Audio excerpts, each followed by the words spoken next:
Second thing, kick your toys. I have taught my kids, go kick it.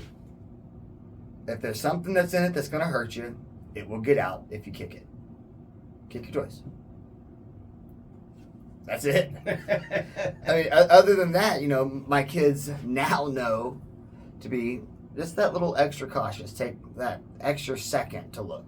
Yeah. That's really all it takes. Mm-hmm.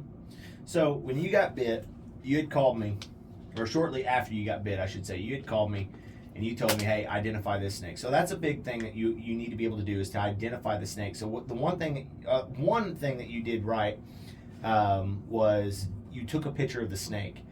Not only was you able to take that picture, you were able to send it to me on your way to the hospital. Mm-hmm. And because of that, I was able to properly identify the snake, which, don't get me wrong, yeah, I guess there's a chance that I could have been wrong, but I'm typically over this subject, I'm not usually wrong.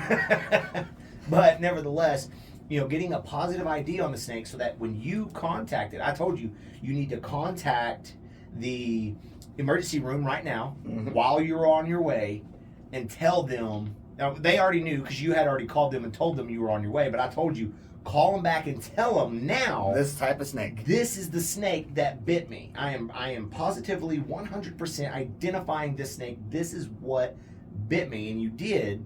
And so, even though they still failed on doing what they should have done, they were at least able to know, yes, we do have the proper anti-venom, or we don't. Because here's the thing.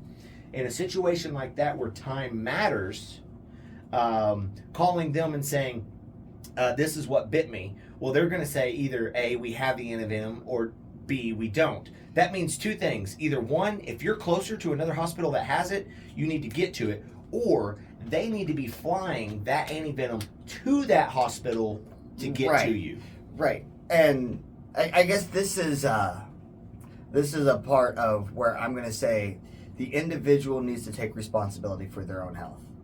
It is up to you to take responsibility for your own health. And by that, I mean, I knew because I literally wiped the venom off of my toe. I knew it was not a dry bite. I knew it wasn't a dry bite because I was having venomous reactions. My capillaries were expanding to the point to where I had internal bleeding. My blood was clotting so much that the blood was getting stuck in the lower extremities, and my foot was swelling. There was obvious envenomation. Right. And so now I know that when there is a 100% proof positive bite that has venom, demand anti-venom.